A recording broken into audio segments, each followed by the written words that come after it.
Olá, seja muito bem-vindo ao Panorama.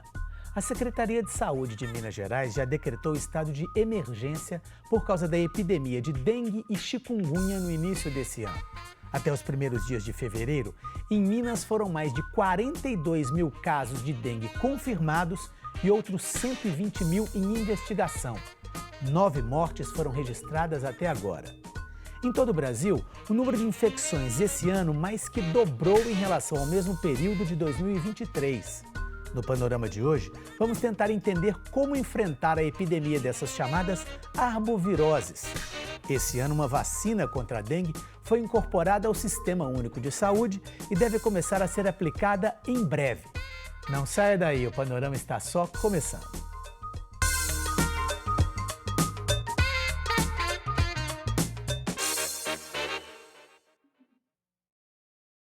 Para nos explicar mais sobre a epidemia de dengue e chikungunya em Minas e no país, nós convidamos o infectologista Carlos Starling. Carlos, muitíssimo obrigado pela sua presença. Um prazer imenso, Fernando. Uma satisfação estar aqui no Panorama com vocês mais uma vez. A satisfação é toda nossa. Carlos, esse ano a gente já começou o ano com um número muito grande de casos de dengue, maiores inclusive do que o ano passado. Essa questão de ter um ano logo após o outro com números muito altos, isso não é comum, né? O que está acontecendo? Bom, a doença tem um ciclo, né?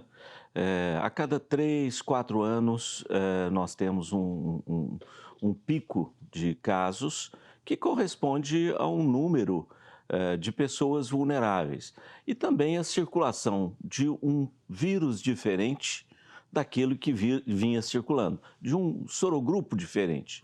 Então, nós tínhamos dengue 1 circulando, entra dengue 2, né, com uma massa de pessoas, um volume muito grande de pessoas vulneráveis, né? Então, aí nós observamos um aumento do número de casos. Isso, de certa forma, demonstra uma falência do nosso sistema de combate, né? Ou nossas estratégias de combate à dengue e a outras arboviroses que vêm circulando há algum tempo, né? Então, é importante nós entendermos esse recado que, de certa forma, o mosquito está nos dando, né? O mosquito, ele dá uma mensagem, né? Fala, opa, peraí, a estratégia que vocês estão usando nos últimos 40 anos, né? E essa emergência se repete há 40 anos, né? Não deve estar muito boa, né? Então, está na hora de vocês repensarem essa estratégia. Pois é, o que deveria ser repensado, vamos dizer assim? Bom, nós temos uma questão do modelo, né, que nós utilizamos para combater determinadas emergências, né? Então, em alguns momentos, nós, que tem esses surtos, nós lançamos mão de uma série de estratégias de eficácia questionável. Por exemplo, fumacê, né? Fumacê não adianta muito. Nós tentamos controlar a epidemia no meio da epidemia, né? No período onde as condições climáticas favorecem a procriação do mosquito. Nós tentamos controlar o problema jogando a responsabilidade com muita frequência para a população. Falou assim, olha, Cuide da sua 70% dos problemas estão dentro da sua casa, né? Isso, de certa forma, não, isso está correto, os focos estão lá, mas as pessoas não escolhem morar onde moram exatamente porque querem morar, né? E elas não agem da maneira que agem, simplesmente por ignorância, né? Há uma determinação sociológica para isso que, eventualmente, nós ignoramos. Então, o modelo de combate à dengue e outras catástrofes epidemiológicas, né, ele tem um certo viés, né? E o viés, ele cai sempre no mesmo jargão, né? vamos combater o mosquito que está dentro da sua casa, né? Tá certo? A população tem que participar mesmo, né? Mas nós esquecemos de adotar políticas de coleta adequada de lixo, de saneamento básico que tem que estar funcionando, né? De empregabilidade, né? Ou seja, dar melhores condições de vida para a população, ou oferecer ou cumprir um papel que o Estado tem de oferecer condições adequadas para que as pessoas vivam, né, livres, ou pelo menos tenham condições de viver livre de determinadas epidemias. Perfeito. Falando um pouco dos sorotipos que o senhor falou, são 4 sorotipos diferentes. Algum é mais grave do que o outro? Algum prevalece mais do que outros em determinadas regiões? Como é que funciona isso? Nós temos 4 sorotipos de vírus, dengue 1, 2, 3 e 4. Eles são geneticamente diferentes, né? A infecção por um sorotipo implica em imunidade àquele sorotipo, né? Mas não confere imunidade ao sorotipo diferente, né? Então, a pessoa tem oportunidade de ter 4 vezes a dengue. 4 vezes dengue. Mas cada uma pode ser mais grave ou mais forte do que a outra? Pode, porque a resposta imunológica a um tipo de vírus gera um problema, né? Então, a resposta imunológica já a um sorotipo que infectou a pessoa anteriormente acaba favorecendo fenômenos hemorrágicos, né? Então, a reinfecção por um sorotipo diferente oferece um risco maior. Dengue 2, que é exatamente o que está circulando agora, que voltou a circular agora aqui em Minas, região metropolitana de Belo Horizonte, isso tende a ser mais grave. O sorotipo 2, ele sempre é mais agressivo, né? Então, uma reinfecção por um sorotipo, particularmente o 2, acaba gerando muita pressão sobre o sistema de saúde. A questão da chikungunya também, que está aí vindo também com um volume grande de casos junto com a dengue. Eu queria saber o seguinte, a pessoa picada pelo mesmo mosquito, né? Ela pode vir a apresentar dengue ou chikungunya? Como é que funciona isso? E como é que diferenciam os sintomas? Veja bem, a chikungunya, no princípio, dengue e chikungunya se parecem muito do ponto de vista clínico. Ambas geram dor de cabeça, febre, né? Dor de cabeça, mal-estar, dor no corpo. A chikungunya tem uma tendência a dar mais dor articular, né? E posteriormente, né, com a evolução do quadro clínico, essa dor articular ela pode permanecer por meses e às vezes até anos, né? Então, a chikungunya tem essa particularidade. Dengue tem uma tendência, né, a gerar mais fenômenos hemorrágicos, né? Particularmente a reinfecção por um sorotipo diferente. A chikungunya não. A chikungunya ela tende a dar febre alta, mal-estar, dor de cabeça e, eventualmente, quadros neurológicos mais graves, né? A meningoencefalite pelo vírus da chikungunya, além dos fenômenos articulares. Então, essa é uma diferença. Agora, a imunidade pela chikungunya não confere imunidade à dengue e nem vice-versa. São doenças provocadas por vírus distintos e, portanto, têm um curso absolutamente diferente em termos evolutivos. Pois é, em termos de tratamento, o tratamento de uma é parecido com o da outra, diferente? Olha, a hidratação, né, o combate, o tratamento dos sintomas, que são muito desagradáveis em ambas, né, ele é semelhante, ele é feito com a febre com antitérmicos, sempre à base de dipirona ou paracetamol, Tanto uma quanto a outra não podem ser tratadas com ácido acetilsalicílico, né, com qualquer medicamento à base de ácido acetilsalicílico, né? Os corticoides e anti-inflamatórios, eles não podem ser utilizados na dengue, mas na chikungunya, numa fase mais avançada, eles são eventualmente necessários para controle da dor, da dor articular e dos fenômenos inflamatórios associados à chikungunya. Então, o tratamento ele é diferente, mas ambas têm em comum a hidratação. Né? É fundamental e principalmente na dengue. O sucesso no tratamento da dengue e para que se evite a evolução e as complicações associadas à doença passa necessariamente por uma classificação correta do quadro clínico e o tratamento com a hidratação própria conforme o peso das pessoas.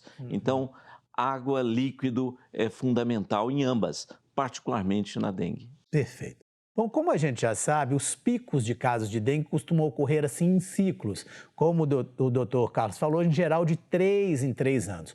Para ilustrar com alguns dados como isso ocorre, a gente montou um gráfico com os números divulgados pela Secretaria de Saúde de Minas nos últimos 10 anos. A gente vai ver aqui no telão agora esses números. Olha só. Olha lá, a gente começando ali com 2013, um número muito grande ali de 373 mil casos com 106 óbitos. Diminui um pouco em 2014, sobe um pouco em 2015, mas aumenta bastante em 2016 com mais de 435 mil casos. Cai de novo em 2017, cai de novo em 2018, lá em 2019, muito grande de novo. Em 2020 cai um pouco, 21 também, 22 sobe e 23, 327. Agora em 2024 é interessante que nós só temos um mês aí e já temos quase 43 mil casos. Ou seja, duas coisas que eu queria ver com o senhor, doutor Carlos. O 2019 até 2023 houve um pequeno atraso aí no ciclo. Isso a gente pode atribuir talvez à pandemia? Bom, Fernando, é uma hipótese, né? Que as pessoas ficaram mais quietas, não se movimentaram tanto. Mas se você observar, isso faz parte também de regime pluviométrico e uma característica do próprio mosquito, né? De evolução do próprio mosquito. E também do grau de vulnerabilidade da população. Então, você passa a ter, quando passa um determinado período, a população cresce e o número de pessoas vulneráveis também. Né? E a circulação de sorogrupos diferentes, né, do vírus. Do tipo então, do sorotipo. Não é um fator, mas são vários. São vários fatores que influenciam. Né?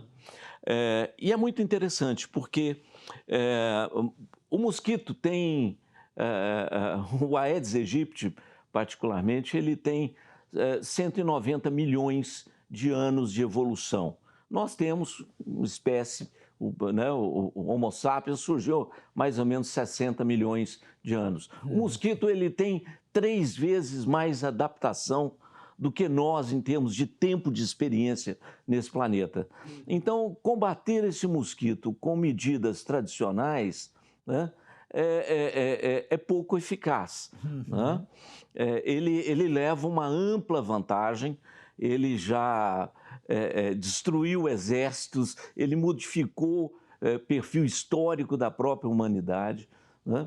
Então, nós temos que respeitar muito, né, a experiência desse mosquito na face do planeta. E temos muita humildade em relação a ele. Por exemplo, os ovos, né, ele coloca os ovos que ficam no ambiente, né, durante 400 dias, né, mesmo sem chuva. Né?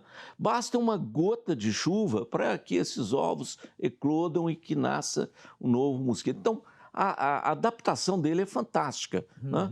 O que nós temos para combatê-lo? Nós temos ciência. Né? E, mais uma vez, o investimento em ciência, né, o investimento em conhecimento de biologia, de entomologia, é absolutamente fundamental para que nós possamos enfrentar essa adversidade, né, que a natureza nos impõe. Pois é, a novidade, talvez, para esse ano, se eu falando em ciência, aí é a questão da vacina contra a dengue, né? Nós vamos ter aí o Sistema Único de Saúde já distribuindo a vacina para crianças, pelo que foi anunciado, de 10 a 14 anos. Essa próxima vacina que vem pelo Instituto Butantan também, que está em nível avançado aí de pesquisa. Eu queria que o senhor falasse um pouco da questão da vacina, desses públicos prioritários nesse primeiro momento e qual pode ser o impacto dela já imediato ou para os próximos anos. Veja bem, a vacina de fato é um grande avanço, né? Nós vimos isso em inúmeras doenças infecciosas. Nós enfrentamos sarampo com vacina, enfrentamos poliomielite, erradicamos a varíola com vacina. Portanto, essa sim é uma estratégia inteligente e que deve modificar o curso da dengue enquanto doença, né? Não o curso do mosquito, né? Esse aí nós temos que realmente respeitar muito. Mas a vacina modifica a forma como nós enfrentamos a doença. Nos próximos anos, nós devemos ter uma maior disponibilidade da vacina que hoje, né, ainda é muito pequena, porque o laboratório que a desenvolveu com muito sucesso, que foi a Takeda, um laboratório japonês, ele não tem uma capacidade de produção, né, para cobrir toda a faixa tropical e subtropical do planeta onde dengue existe. Né? Então, é natural que essa produção, que deve crescer nos próximos anos com novas plantas desse mesmo laboratório, ou se não, parcerias com laboratórios nacionais, que pode acontecer. Né? Então, essa produção deve aumentar e aí sim nós temos uma maior cobertura da população com essa e outras vacinas que estão surgindo, como você citou muito bem, a do Butantan, que está numa fase avançada de pesquisas. Né? Pois é, essa questão hoje do público prioritário ser colocado entre crianças de 10 a 14 anos, a gente já teve aí há pouco tempo uma certa polêmica em relação à vacina da Covid, que algumas pessoas falavam que não deveria ser aplicada em crianças. O senhor teme que eventualmente agora possa haver algum tipo de resistência? E por que exatamente esse público prioritário? Bom, o grupo prioritário foi exatamente por causa do gráfico que você mostrou. Né?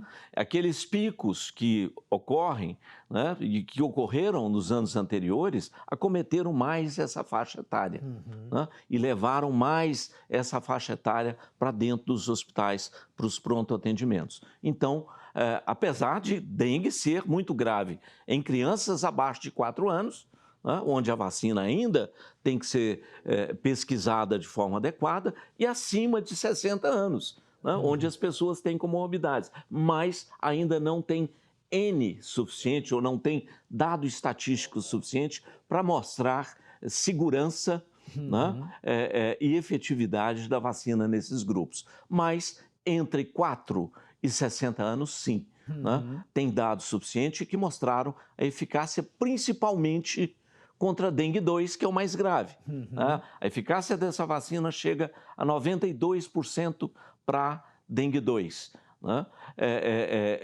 E para cerca de 75% para dengue 1. Então, aquilo que mais circula, os sorogrupos que mais circulam, eles têm uma boa proteção com essa vacina. Problema: 2 doses da vacina com intervalo de 3 meses.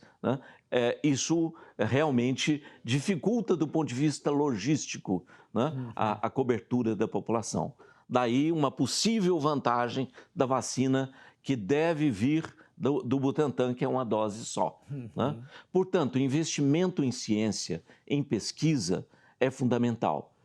Mas aqui, já que nós estamos nessa casa, que é uma casa... uma Assembleia Legislativa, a Casa do Povo, a Casa da Política, nós temos que chamar a atenção porque não vale negacionismo de político contra a vacina. Isso joga contra a população. Isso é lesivo à população. Então, político que fala contra a vacina, que libera a vacina, né? O cartão de vacina para que as pessoas vão para a escola, né? Irem para a escola, que é um espaço também coletivo, isso é lesivo à população. Portanto, educar a população, né? É mostrar o que é efetivo para protegê-la.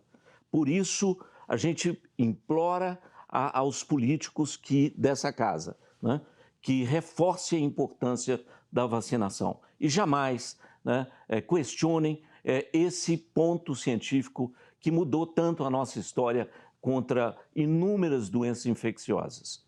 Perfeito. Bom, desde o início do ano, a Assembleia aqui de Minas vem alertando a população sobre a epidemia de dengue no estado. Uma campanha está no ar na TV e na internet. Vamos ver a chamada. Rifa, sorteio, até no amigo oculto da família, eu sempre fui muito sortudo. Mas quando o assunto é sério, não dá pra contar com a sorte. Os números da dengue, zika e chikungunya cresceram muito em Minas e todo mundo precisa fazer sua parte. Não deixe acumular água parada e nem jogue lixo em terrenos baldios. E se sentir alguns dos sintomas, procure rápido uma unidade de saúde perto de você. Não conte com a sorte, é hora de agir. Vamos juntos nessa luta pela vida dos mineiros. Assembleia Legislativa de Minas Gerais. Poder e voz do cidadão. Doutor Carlos, esse tipo de campanha, campanhas educativas, mostrando justamente a importância, né, da participação também das pessoas, ou seja, vamos dizer assim, um conjunto de ações que tem que ser tomadas, como o senhor disse, para tentar combater um mosquito que está aí no planeta muito antes que o ser humano. O senhor acredita que essas, em termos de campanhas educativas, a gente vem caminhando num rumo certo, ou até mesmo esse tipo de campanha deveria mudar de alguma forma para que as coisas fossem mais efetivas a curto e médio prazo? Não, as campanhas têm um papel importante, sim. Educar, né, e campanhas como essa, orientação da população é absolutamente necessário. Agora, essas campanhas têm que começar nas escolas desde sempre, né? Isso tem que estar no currículo das crianças desde sempre e ser reforçado ano após ano, né? Para que as pessoas entendam, para que as crianças entendam e cresçam já com essa informação, né, bem sedimentada, né, da importância da vacinação, do respeito a princípios científicos, né? Isso é fundamental, né? E entender o papel de cada um dentro de uma sociedade, de uma comunidade. Se eu não cuido do meu espaço, né, eu comprometo o espaço que nós compartilhamos, né? Então, o espaço coletivo é importantíssimo, né?